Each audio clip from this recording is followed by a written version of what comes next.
Откройте, пожалуйста, книгу Исход, 3 глава сегодня. Исход, 3 глава, с 1 по 6 стихи. После газеты сразу, ребята, раздарите хлебопреломление, потому что уже служение потянулось. Прославление вы должны смотреть. Вы всегда начинаете тянуть слишком много. Крадите у нас время. Господь, мы благодарим Тебя за сегодня. Мы просим Тебя, Боже, служи нам сегодня Твоим Духом. Служи сам, Дух Святой. Благодарю Тебя за Твое Слово и за Твою истину, который выявится сегодня и который освободит Твой народ. Во имя Иисуса Христа. Весь народ Божий сказал: какой у нас месяц сегодня? Месяц личной встречи, церковь, это место личного встречи со Христом и хождения с Ним. В этом месяце мы будем говорить полностью, все время о личной встрече со Христом. И в домашняя группа, в церкви, группа 12. Это должно стать место личной встречи со Христом и место хождения с Ним. Церковь это не просто клуб, куда люди ходят по интересам. Церковь это не просто там, куда люди приходят каждое воскресенье, чтобы служить и слушать проповеди. Церковь это место рандеву с Богом. Это место, должно быть место личной встречи с Богом. И домашняя группа тоже должна стать местом личной встречи с Богом. Есть некоторые люди в нашей церкви, которые ходят только на пастора Сандей, ходят только на пастора по Сандей проповеди. У вас сейчас будет очень много неприятностей. Почему? Потому что пастор Сандей точно будет отсутствовать 2 недели, или 1 неделю, или 2 недели в месяц. Но я вообще не буду здесь. Значит, вы не будете кушать. Поэтому придется вам найти обязательно группу. И каждая группа должна иметь лидер, поместный пастор, маленький пастор. А потом каждая группа должна иметь пастор, который старше ветки. И в старшей ветке есть пастор для вашей группы и ваш первый пастор. Или ваш основной пастор. А домашней группы, лидер домашней группы, это ваш непосредственный лидер, ваш пастор местный, который будет заботиться о вас. А старший пастор, это уже пастор Сандей, который по возможности уже, потому что моя забота сейчас и внимание должна охватить многие другим людям. Вы понимаете меня, да? Значит так, сегодня я буду проповедовать на теме «Путь к личной встрече с Господом». Путь к личной встрече с Господом. Что нам делать, чтобы иметь вот это рандеву с Богом? Что нам делать, чтобы иметь вот это личную встречу с Богом? И я хочу, чтобы вы читали со мной историю и потом поняли, как я могу пережить личную встречу с Богом. У меня вопрос ко всем в зале сегодня. У кого есть очень большое желание иметь личную встречу с Богом? Не искренне, чтобы было. Кто искренне действительно желает и жаждет большего Бога в своей жизни. Видите мою руку? Я первую поднимаю руку. Потому что я понимаю, что то, что я знаю сейчас, это еще ничего. Того Бога, который я знаю сейчас, это еще не все. Что Бог есть намного сильнее. Бог наш намного могущественнее. Наш Бог намного мощный. Наш Бог намного великолепнее. Наш Бог намного полно больше любви. Наш Бог намного есть больше Бог чудеса и знамений. Наш Бог намного больше может. Я уже его познал. Но в каком-то качестве. Но это еще не все, что есть Бог. Бог есть намного еще больше. И я жаждаю, чтобы познать его лично для себя еще больше. Я жаждаю больше его познать. Поэтому я беру постей. Поэтому я молюсь. Поэтому я пощусь. Поэтому я читаю Слово Божие. Поэтому я слушаю проповеди. Поэтому я читаю книги других авторов. Поэтому я слушаю других проповедников. Чтобы больше познать того воскресшего Христа, который держит весь мир в своей руке. Представьте себе, говорят, что Бог держит всю вселенную в одной руке. Какой же он такой могучий тогда, если он все вселенную держит в одной руке. Я хочу познать его и силу его воскресения, чтобы сообразиться им, чтобы быть похожим на него, чтобы я мог явить его славу, чтобы люди, видящие меня, могли сказать: да, этот человек знает Бога, чтобы где бы я не появился, чтобы его милость протекла через меня, чтобы его чудеса протекли через меня, чтобы я мог быть действительно образом Бога живого там, где я буду, и там, чем я буду заниматься. Я хочу познать его, чтобы быть таким революционером, как Павел, и чтобы быть тем, который меняет историю и творец истории, благодаря тому, что я познал его и силу его. Я хочу познать его, чтобы его силой прекратить и прикончить, принести в конец всякому беззаконию на Украине и другие страны мира. Я хочу познать его так, чтобы сделать его известным,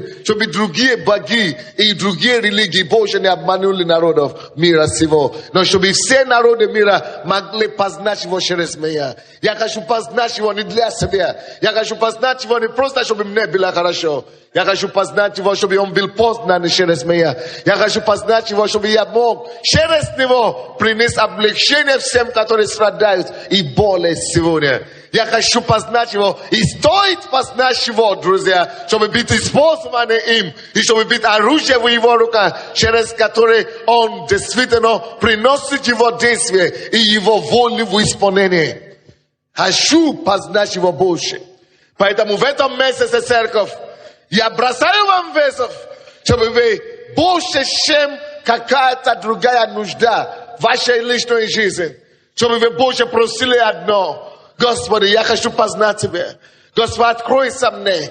Так как пастор Сандей Тебя знает, я хочу познать Тебя также. Я хочу больше пастора Сандей знать Тебя. Я хочу лично Тебя познать. Господи, откройся лично мне. Нет ничего вещего познания Бога. Апостол Павел говорил: я все имел, я имел все должности, я имел уважение в обществе, я имел деньги, я имел позиции, я имел образование. Но слушайте, когда я слышал об Иисусе Христе, когда Он появился мне, я считал все за ссор. Я посчитал все за ссор. Мое образование, мои должности, мои позиции, мои деньги, мои уважения, мои почеты в городе и в обществе. Это все ничего, потому что я познал, что есть тот, который держит весь мир в своих руках. Есть тот, который умер за меня. Есть тот, который полюбил меня и отдал свою жизнь. Есть тот, который пришел с неба, оставил красоту неба, чтобы прийти на землю, чтобы искупить землю себя. Есть тот, который есть образ Бога живого. Есть тот, который действительно искупил грехи весь мир, который омывает их своей кровью. Есть тот, который живой и действенный. Есть тот, которому подобного нету.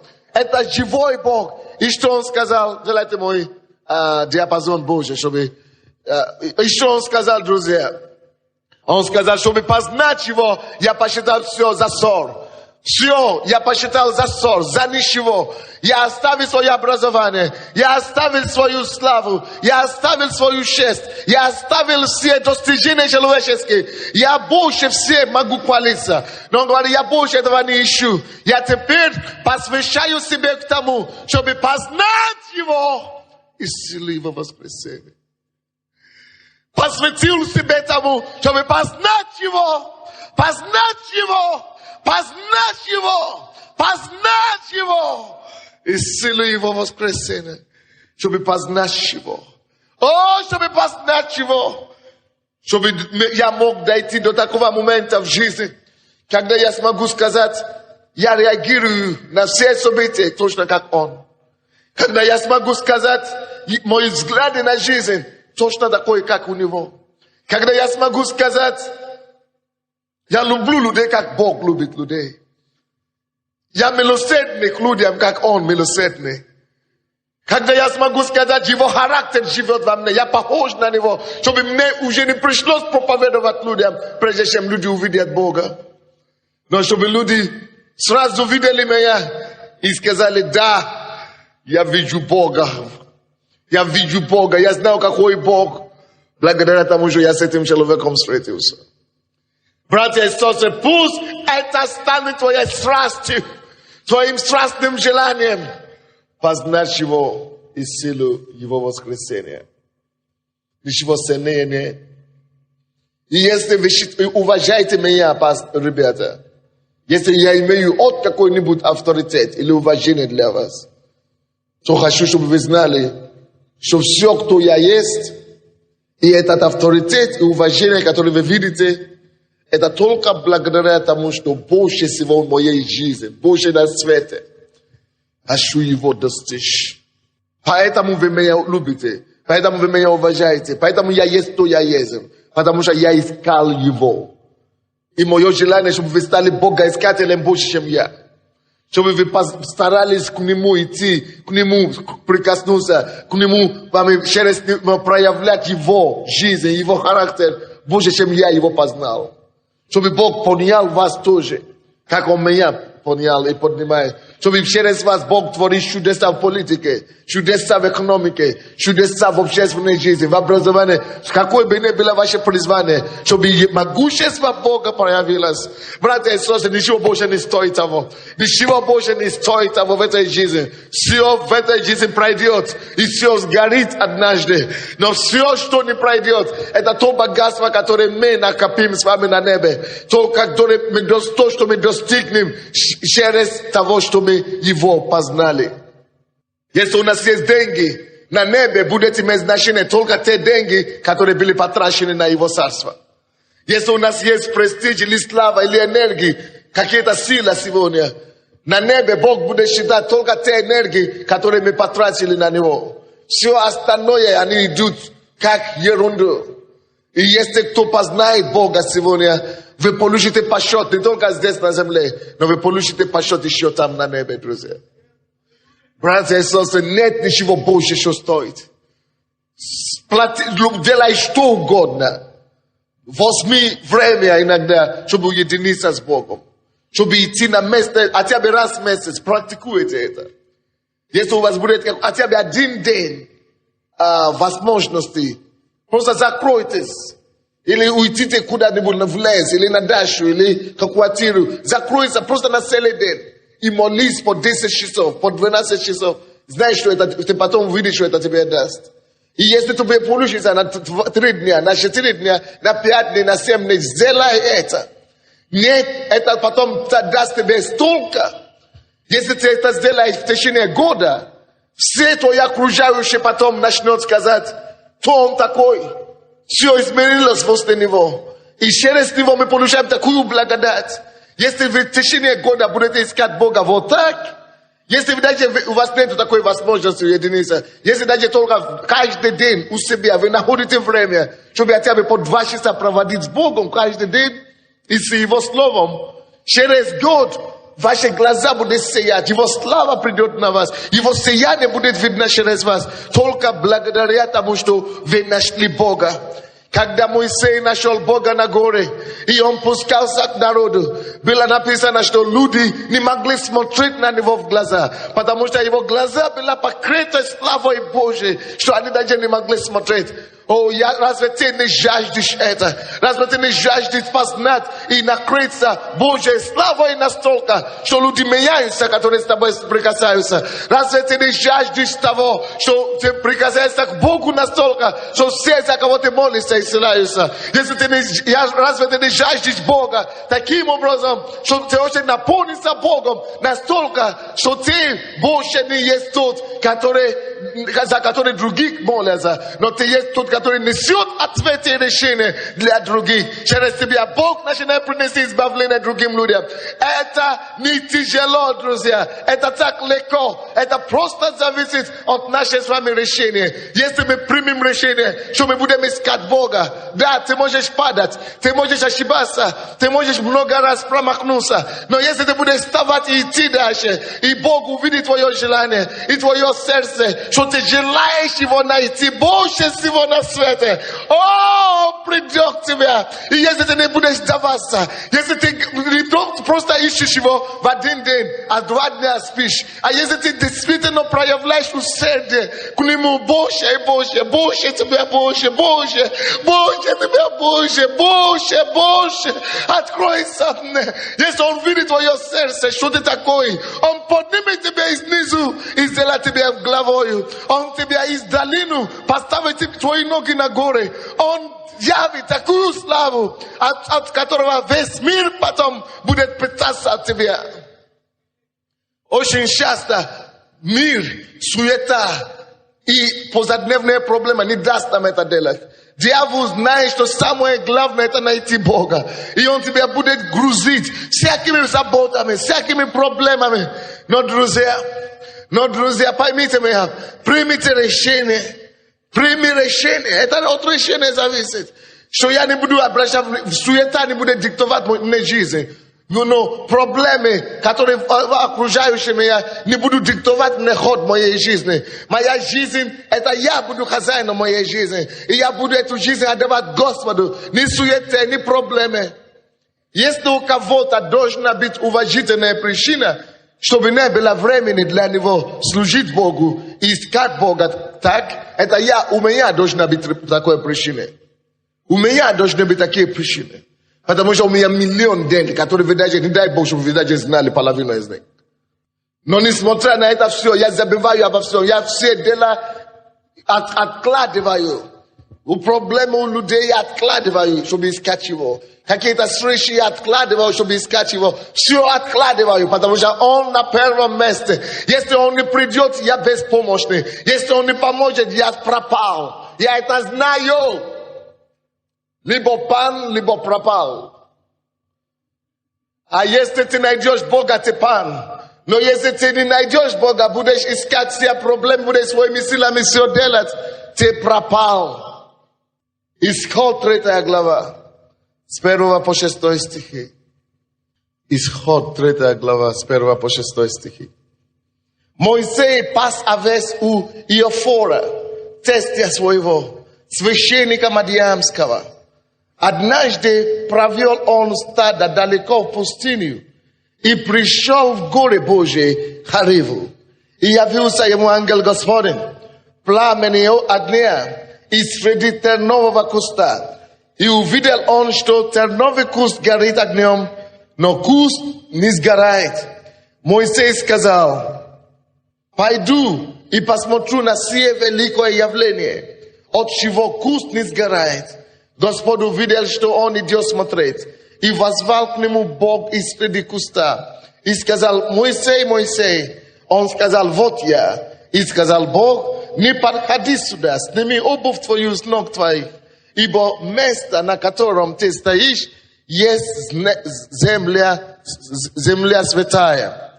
И сказал: я Бог отца твоего, Бог Авраама, Бог Исаака и Бог Иакова.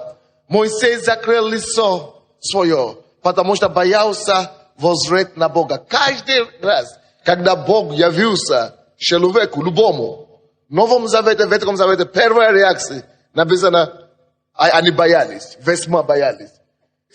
Бог не может являться тебе, чтобы ты не испугнулся. Потому что Бог великий слишком.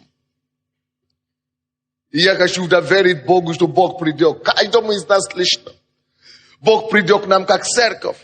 И мы видим здесь то, что здесь произошло, друзья. Это называется божественная встреча. Это называется действительно рандеву с Богом. Это встреча с живым Богом. Представьте себе на месте Моисея, что вы работаете, вы делаете свое дело, он пас весь, написано, да? И вдруг, ни с того, ни с сего, дошел до места, которое называется Божьей горы. Бог явился там ему. Не потому что это название этой горы, Божьей горы, нет, а потому что это стало называться так, потому что на этом месте Бог с ним встретился. Ангел Господень, написано, сам Бог, вернее, явился еще и в каком стиле. Очень страшный и интересный. И явился ему ангел Господень, 2 стих, пламени огня из среди тернового куста. Он увидел, что терновый куст горит огнем, но куст не сгорает.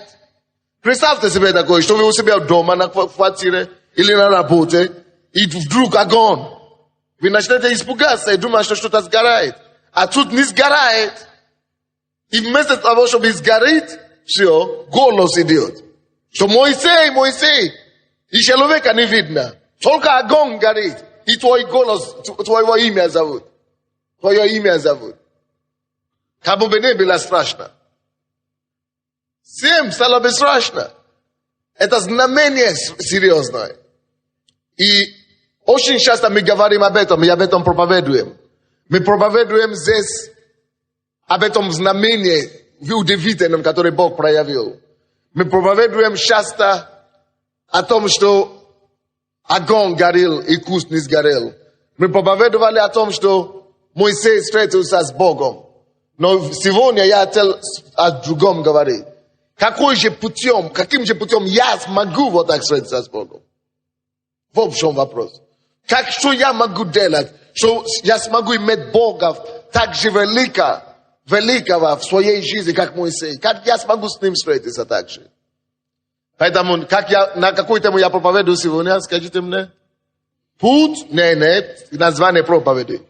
Путь к личной встрече с Богом. Слушайте меня внимательно. Здесь, в этом месте Писания, я видел что-то интересное. Конечно, здесь очень удивительно и потрясающе, что Бог пришел. Девушки, удивительно, что Бог пришел. Это классно. И это то, что мы все хотим. Но это конечный итог. Удивительно здесь и потрясающе, каким образом Бог пришел. Какое потрясающее знамение. Огонь горел. Это действительно удивительно и потрясающе. Но это меня не трогает. То, что меня трогает, что же сделал Моисей, что ему удостоило эту честь. Что же сделал Моисей, в чем я могу учиться у него, в чем где-нибудь, что-нибудь, чем-то могу его подражать. Потому что я знаю, что все, что написано в Библии, это все написано ради нас. Чтобы не просто знали историю, но чтобы мы могли проникнуть в эту историю и могли понять принципы Бога. Бог действует только по принципам. И здесь есть один принцип и тайна, который кроется. Который, если я это пойму, я смогу тогда встретиться с Богом. И об этом я хочу вам сказать сегодня. Что же Моисей сделал? Что же было у Моисея? Что именно ему Бог явился? Как я могу понять этот принцип? Как я могу увидеть эту тайну, которая меня тут поведет и заставит также послушаться Богу и также иметь личную встречу с Богом?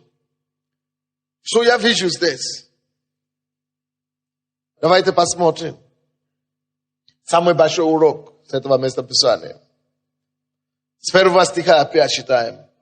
Моисей пас овец и у Иофора, тестя своего священника Мадиамского. Однажды провел он стадо далеко в пустыню и пришел к горе Божьей Хариву. Представьте себе, что здесь происходит. Я вижу здесь очень серьезные вещи. Моисей пас овец.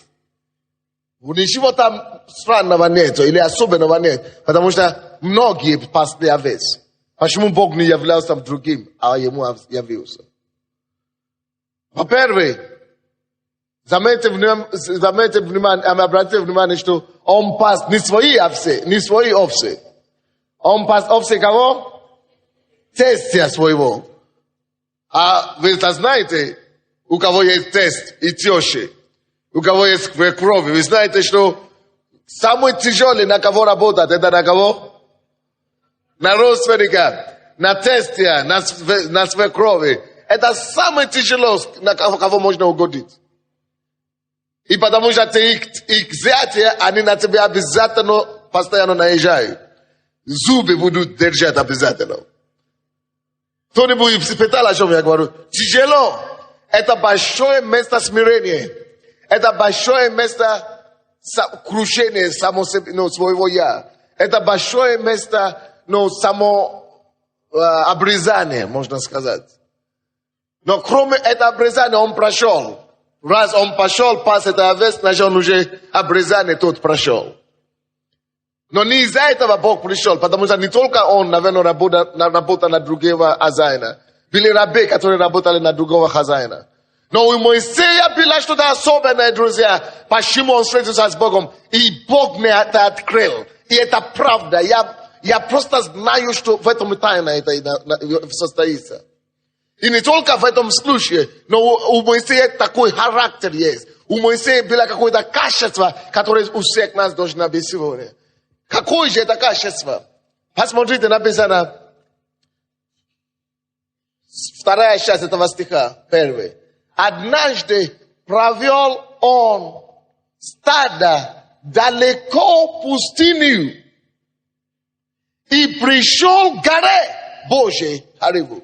Он так далеко провел стадо, он так далеко пошел в пустыню, что он нарвался на Бога. Он, заметьте себе слово далеко, он провел овец однажды, он делал это не раньше. Раньше тоже проводил овец. Раньше тоже кормил овец. Но тут он однажды решил максимум своей силы отдать. Максимум свою энергию отдать. Максимум, что можно брать. Максимум, что можно пройти. Чтобы накормить чужого овца. Чужого стада. И он прошел настолько далеко. Никто и никому неизвестно, что там пустыня, там в глубине пустыни есть место встречи с Богом. И никто никогда не дошел до этого места. Никто так никогда далеко, даже свои овец и свои стада собственные, никто никогда так далеко не пас. Но тут Моисей, чужое стадо, так отдавался. Так жертвовал собою, так далеко пошел, не в среди, не в лес пошел, а там, где нету воды, пустыню далеко пошел, там, где жара, пустыня, ужасная жара. Каждый может вернуться побыстрее домой, каждый может бежать домой, каждый может, как можно, как мы говорим, халяву, или как мы говорим, на халяву делать работу. Или как мы... На халяву, да? Я правильно говорю? На шару, на халяву, да. На шару, на халяву делать работу. Мы так привыкли делать. Все мы привыкли на шару. Все мы привыкли на халяву делать работу. Все мы привыкли даже к собственным делам так относиться. Как эти музыканты делают работу. Как это делают? Они на... Алтура, молодец. Халтуру, мы привыкли все к халтуре. Все привыкли так. Мы привыкли на поверхностно делать работу. Только по халатным. Лишь бы, они же не голодны, они же уже покушали. Мы не привыкли глубоко трудиться. Мы не привыкли, особенно когда это чужой. Зачем мне что? Больше всех надо, что ли? Но с чего мне вдруг? Мне что? Больше что, платят или что ли? Тем более, тест, он ничего не платит. Как это еще, я буду еще 2 раза себе как мы говорим, изматывать себе, тем более, что мне никто не платит. Зачем себе изматывать, когда никто не платит? Это наша логика.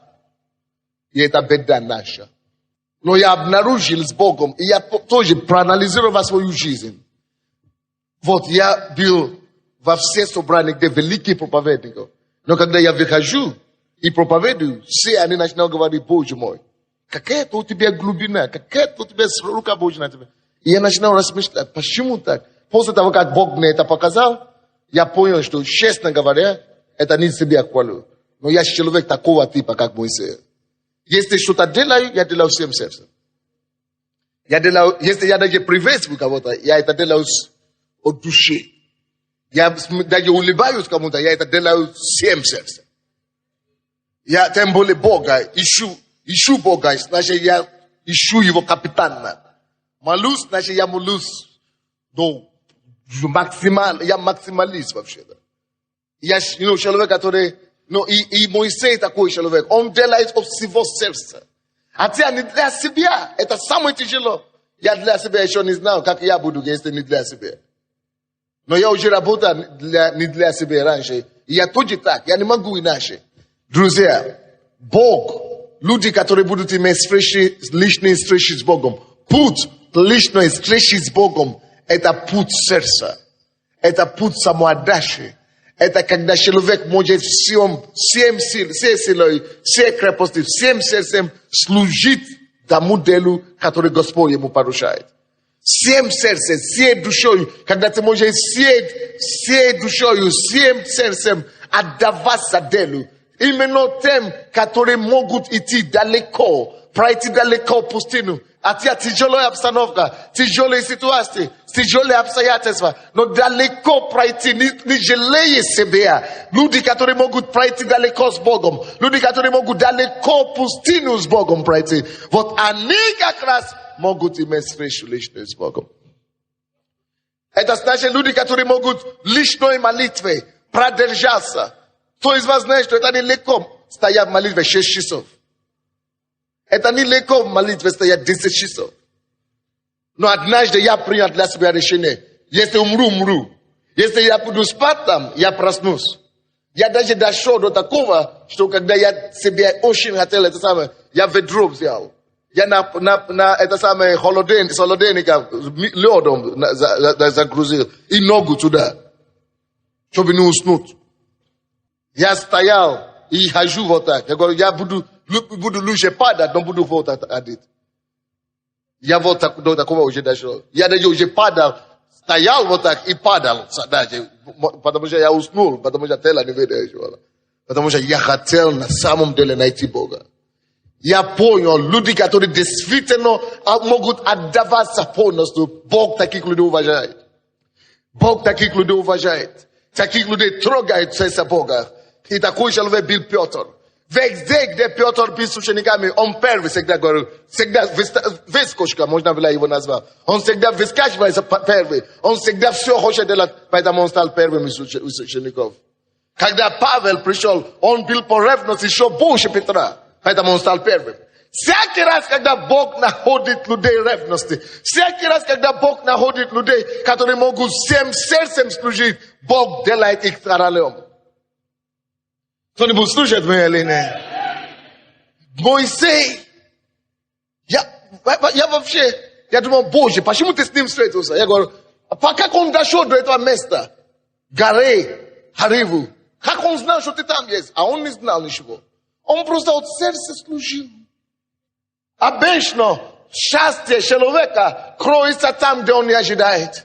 Обычно величие человека, его величие кроется там, где он не ожидает.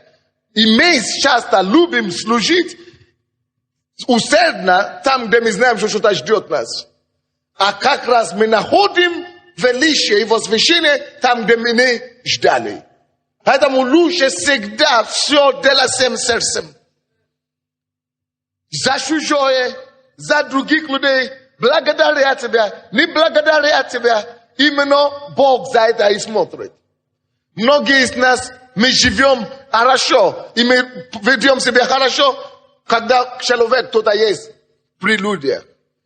Но Бог говорит, я на это не смотрю. Служение рук человека, глаз человеческого. Я смотрю на тайное. И Господь, Отец ваш, видящий тайное. Бог, принцип возвышения Бога, это всегда то, что ты делаешь тайно. Он уже смотрит, не как ты молишься у себя на ночной молитве. Бог уже смотрит, как ты тайно молишься у себя, когда никто не видит. Когда жена не видит, когда семья не видит, когда церковь не видит, когда пастор не видит, когда лидеры не видят. Какая у тебя молитвенная жизнь? На основании этого он тебя поднимет. Хоть ты будешь больше всех молиться публично, но если у тебя молитва тайная, будет слабее все, ты будешь последнее все. Но если твоя молитва тайная будет больше все, ты будешь выше все. Бог сделает так, что он с тобой встретится. И он тебя возвысит. И он тебя положит там, где ты заслуживаешь. Братья и сестры, место личное или путь личной встречи с Богом, это путь сердца. Не случайно Бог сам сказал. Первая и единственная заповедь. Возлюбите Господа Бога вашего всем сердцем, всей силой, с душою и всей крепостью. Все, Бог ищет людей, которые могут все отдать. Ревностью, за чужое, за свое, за третьего человека, которые могут всем сердцем. Бог максималист. Бог любит людей, которые могут максимально славить, максимально прославлять, максимально молиться, всей силой, всей душою, всем сердцем. Бог именно таких, с какими людьми встречается. И я потом прошел и проанализировал другие помазанников. Елисей, почему он получит двойное помазание? Потому что даже Илья ему говорит, иди обратно. Ты не нужен, иди отдохнуть. И он не отказался. Даже ему говорят, иди отдохни. Иди, не надо идти. А он отказался отдохнуть. Он не смотрел на себя. Он не взирал на себя. Он пошел все равно. Он говорит, нет, я все равно пойду за тобой. Ты мой господин. Я все равно буду тебе служить. Он говорит, ты мне не нужен. Но все равно я знаю, что я тебе нужен. Потому что он понимает психологию начальника. Что очень часто начальник не хочет беспокоить. Или, лидер, оружие, не хочет беспокоить других. Он думает, не хочет беспокоить. Он думает, ничего не надо делать. Сам. Но этот человек говорит, он знает, что нет. Я должен пойти за ним. Именно потому, что он пошел за ним. Когда он пошел за ним до конца уже. Хотя другие люди были, другие обстоятельства говорили, что не пойди за ним. Ты что, не увидишь, что его не будет. Он исчезнет. Он уже тебя не нужен. Он тебя уже использовал. Он тебе ничего хорошего уже не принесет. Другие сыновья пророки другие сказали ему, что ты ходишь за ним? А он упорствовался. И все, пошел и служил все. Даже если он ничего не получит, он не знал, что он что-то получит отсюда. И когда Елисей, Илии видят, что он не сдается, и он отдает себе жертву себе так, тогда Илия сказал ему, что ты хочешь? Тогда тот говорит, я ищу, Господь, двойное помазание твое. Ты не можешь получить двойное помазание без такого сердца. Ты должен иметь такое сердце. Человек, который может получить двойное помазание, это человек, который может работать двойной личной нагрузку. Но как мы говорим, второй срок, или работу, это как мы говорим. Когда человек вторую смену, да. Это человек, который может делать вторую смену. За свой счет, бесплатно идти на вторую смену. Перевыполнить план. Нагрузку. Это также в миру. Тот же самый план, тот же самый работает в миру. Но как мы делаем? Мы думаем, никого же нету. Никто не видит. Ну я покрою, сделаю вид, накрашу. Это дело все, наведу, сделаю вид. А внутри пускай будет беспорядка. А я побежал. Но Бог все это видит. Когда он пошел далеко пустыни,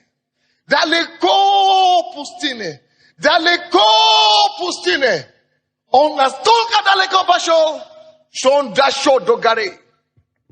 Место глубокого поклонения, место глубокого хождения с Богом. Когда мы идем далеко от самоотдачи, там где-то есть гора, которая тебя ждет. Гора возвышения, гора возвеличивания, гора процветания, гора здоровья, гора помазания, гора двойного помазания. Горы тебя ждет, гора тебя ждет, где это будет. Гора Божья тебя ждет, гора встречи с Богом. Нету места такой, как Харива раньше, не было. Нету какой горы. Он просто шел. Эта гора, это в переносном смысле. Он дошел до места горы, это в Боге, в сердце Бога. Он дошел до места в Боге. Он дошел до места горы в сердце Бога. Именно после этой встречи, это место было названо Харивой, горой Харивой. Он поставил это. Что если кто-нибудь может так далеко идти, есть место горы в сердце Бога, где мы сможем быть коронованным Богом. Коронованным, награжденным за то, что даже в чужое оказался верным. Иисус это подтверждает. Евангелие от Луки 16:12. Но мы не будем открывать это все, потому что вы можете написать. Евангелие от Луки 16:12.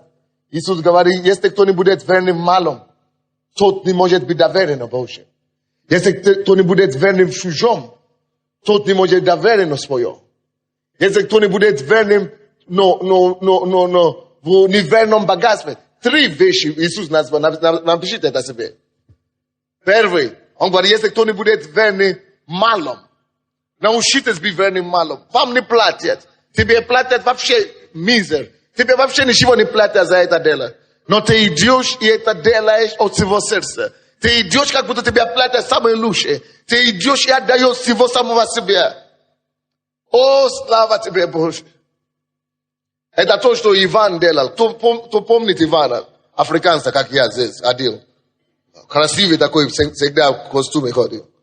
Да, вы помните его? Он же здесь больше всего. Ему никто не платил за это. Ему это не надо было.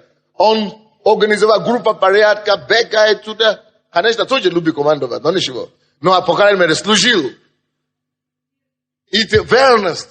И теперь Бог его поставил пастором в другом городе. Это принцип всегда работает. Если это малое. Это ничего. Ты убираешь пол или ты убираешь где-то. Вроде бы тебе не замешал. Если ты вдруг сдашься и устанешь и скажешь, ах, кому надо. Может быть, это как раз один шаг только до твоего увеличения, и ты сдался. Все, пропал.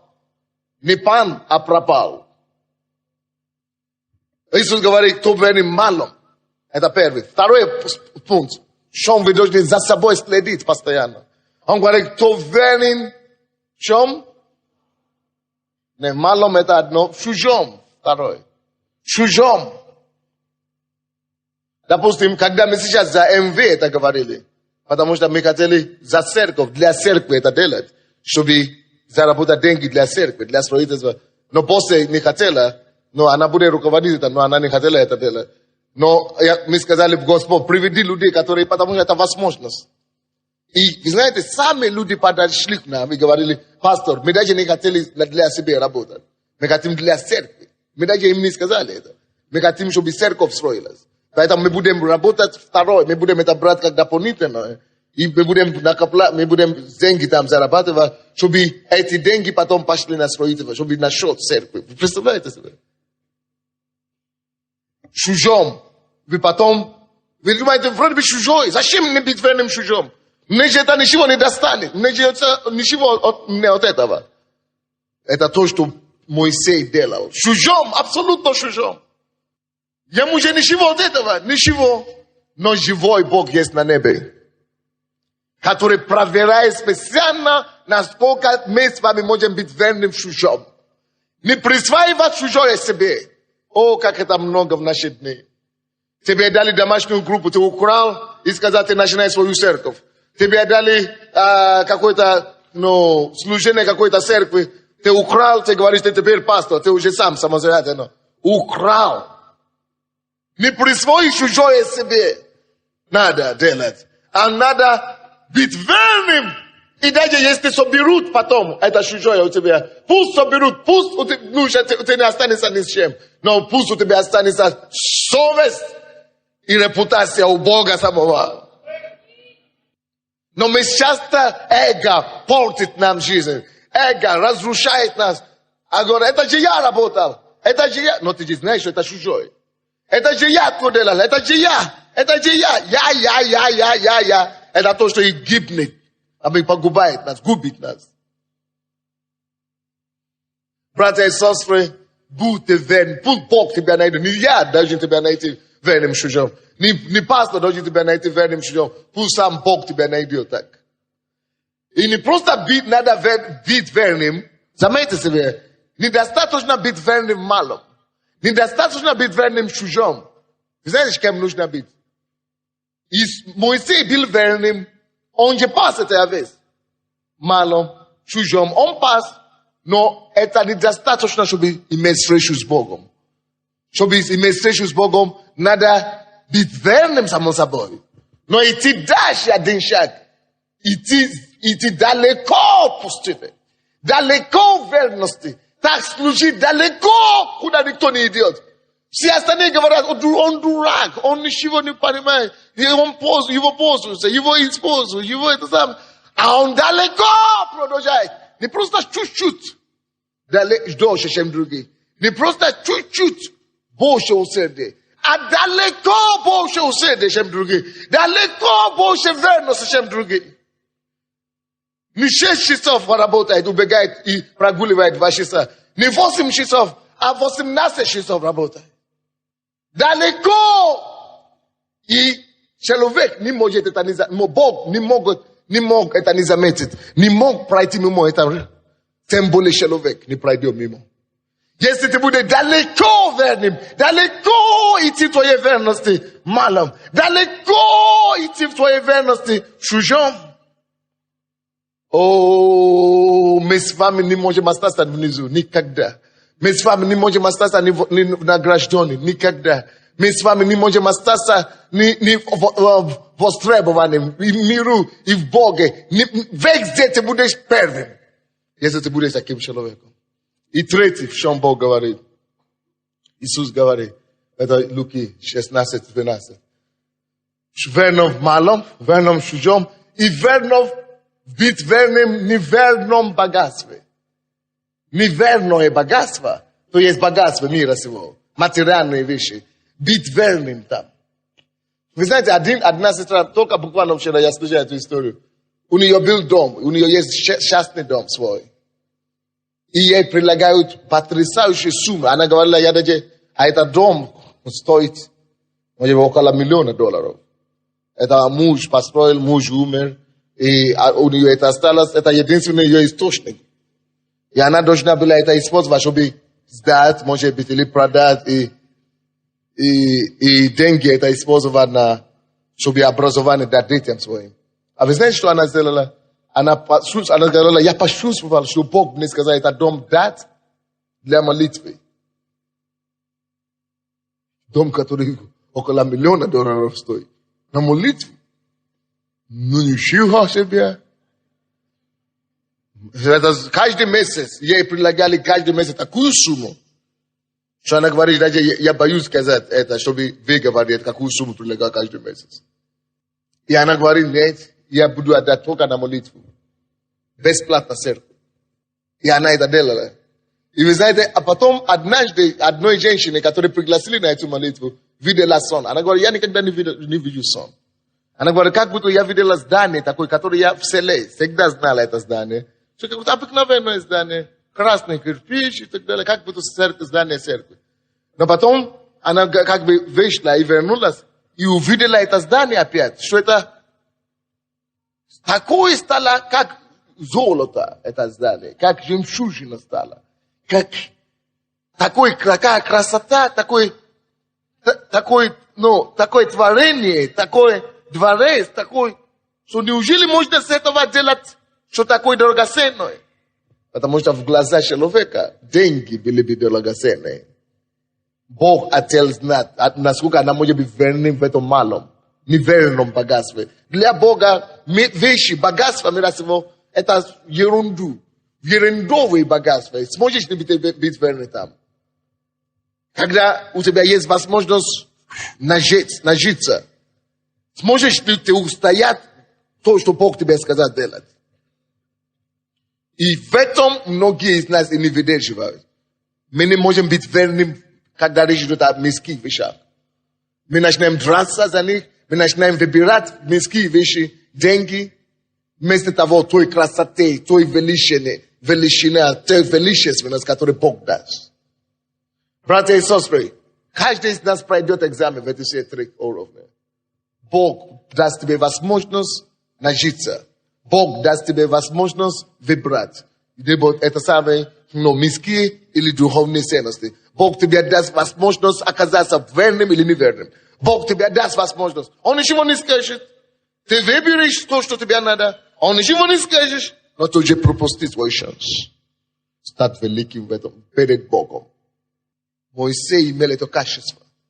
Вы помните, когда он приехал в эту страну первый раз? Он видел молодых девушек, да? Вы помните, которые кормили Pa ili avez. Nanik on patom, na no ini jeni usa patom. Moise email segda pastayane, email kata kultura, kata kashi kata bila univo. Chobiti pamogat ni za swoive gode. Isho onzela druze. On pashol vide letide ushki strada drugi na pesa na pastuki bilitam katore prita talkale tide ushikatuda. Tolkale pritesnili. A Moise, prosta prishol, yamune bela nik de jit, nik de kushat, yamune bela ofchik, uslove. On bil kak bomj na tot vreme. I on ni gavaril, umi am svoj problem cu atait, umi a neșvo kushat. On da je ni pashol knim prosit pomoći. On pashol, zela rukavak, para curti rukavak, i pashol rabotat. I on сказал, девушки, сидите, успокойтесь, и сам пошел на кормил их все овец. Напоил их овец и отправил их домой. А потом в конце концов он не просил, ребята, возьмите меня с собой домой, мне негде жить. Он даже это не намекал. О, если бы это был мы с вами, мы бы намекали еще как. Напросились даже. Это только когда эти пришли домой, тогда их отец говорит, а кто вам помог? Вы быстро вернулись сегодня. Они рассказали, тогда Бог сам уже положил на сердце, что идите позовите его. Как вы служите Богу? Домашние группы ваши, далеко ли вы идете, чтобы угодить людям? Чтобы угодить Богу, чтобы служить людям? Идете ли вы далеко в пустыне, чтобы служить людям, которые Господь вам дает? В домашних группах, в других обстановках, церкви, служения, далеко ли вы идете в пустыню? Только когда вы идете вот так далеко, Бог где-то ждет вас там. Бог где-то тебя ждет там. Служи, даже не думая от кого-то что-то получить. Служи, просто отдай твой максимум. Больше даже то, чем ты можешь, чем даже твой максимум. Просто отдай, как для Бога. Это то, что я говорил. Я делал всегда. Я слышал, что кто-то говорит, он молится 2 часа в день. Я говорю, я буду молиться 4 часа. Делаю уединение 3 дня. Я буду делать уединение 6 дней, 7 дней. Молиться по 6 часов в день. Я буду молиться 10 часов в день. Максимум. Я максималист. Это такое. Это интервью однажды я там делал, да? У меня были такие уже нагрузки были и так далее. Не это вот, первый, который видел, который открыл все это. Но я лег спать, может быть, 2 часа ночью, 3:30 уже проснулся, чтобы молиться 2-3 часа. Готовился. Я не говорю, да я уже устал. Потому что тело это станет прах завтра, рано или поздно. Тело это станет прах. Это все станет, даже если не станет прахом, буду 70 лет или 80 лет, уже буду. Все равно, это не вечная вещь. Это не за это надо сражаться. Надо за другое сражаться, что внутри. И Бог знает, как потом поднимать и возвеличивать. Кто-нибудь слушает меня сегодня? Поэтому Иисус Навин тоже стал, кем он стал. Он служил Моисею, наливал ему воду и так далее. И когда Моисей уже отправлял все другие слуг домой, служители его, вы знаете, что он делал? Иисус Навин ждал. 40 дней Моисей там был на горе. Он не знал, какой день он вернется. Другие уже пошли домой. Но верность заставила Иисуса Навина ждать. Вы знаете, когда нужно было замену найти для Иисуса Моисея, ни Халева, ни других выбрал, но вот этот, который всегда ждал. У Халева была больше веры. Халев имел веру, он был муж веры. Когда они вернулись с этой земли, он говорит, да, это наша земля, мы возьмем. А в это время Иисус Навин только молчал. Но он имел что-то другое, что того не имел. Он мог идти далеко. После за расписанием. Далеко. Он уже там стоит 40 дней внутри. Они мы не знаем, вернулся, не вернулся. А он ждет до упора. Никто ему не платит или благодарит за этого. Ничего. Поэтому Бог его выбрал. Алло. Если у тебя будет встреча с Богом личной или нет, будет зависеть от этой проповеди сегодня. Я спешил, вы заметили, я спешил, я мог вам вложить это намного больше. Но одно слово хватит для мудрого. Давайте преклоним голову. Скажите Богу, вы хотите быть максималистом для Него. Не только для Него, и на работе, и в чужом, и в миру, и в церкви. Вы хотите делать все, как для Господа. Скажите Ему. Я хочу делать все, как для Тебя, Господь. Как для Господа. Как для Господа. Однажды провел он стадо далеко в пустыне. Он не должен это делать. Он не обязан это делать. Это не входит в его расписание. Но он пошел, как от сердца, как для Господа. Далеко в пустыне. Как ты служишь людям в домашней группе твоей? Как ты служишь в церкви, прославление, молитве, служение, в личной жизни? Давайте начнем идти максимально для Бога, максимально для Него. Он создал нас для себя. Мы для Него созданы. Мы им сотворены для Него только, для Его славы. Давайте будем жить так, как будто мы принадлежим Ему действительно всем во всем. Чтобы Он нашел нас верным малым. Даже если это пока малое, это не говорит не жди, пока будет большой, прежде чем ты станешь ответственным и верным. Будь верным уже в малом сейчас. Не жди, когда ты получишь свое, тогда ты будешь верным. Будь верным сейчас уже в чужом. И не жди, когда у тебя получится Божье дела, тогда Божье дела будешь верным. Будь верным сейчас уже в чужом дела, в чужих дела. Не верным в мирских делах. Не верном богатстве. Это прообраз мира. Бог требует от нас верность даже в мирских вещах. Даже в мирских делах. Неверном богатстве. Даже если там неверное богатство. Даже если там неверный бизнес. Даже если там неверные обстоятельства. Будь верен со своей стороны. Сделай твой максимум там. Бог ждет это, прежде чем Он тебя мог возвеличить. Господь, мы благодарим Тебя за это слово. Меняй нас. И дай нам такое сердце, которое может всем сердцем, всей душою и всей крепостью, все, что мы будем делать. Ты говоришь, все, что находится в руках Твоя, делай со всей силой Твоей. Господь, мы знаем, таким образом мы будем иметь с Тобой личную встречу. Таким образом мы можем найти Тебя. Потому что мы будем искать Твое Слово тщательно. Мы будем глубоко проникаться в Слове. Глубоко проникаться в учебе. Глубоко проникаться в учении. Глубоко проникаться в молитве. Пасте, в искании Тебя. И мы найдем Тебя таким образом. Спасибо Тебе, Господь.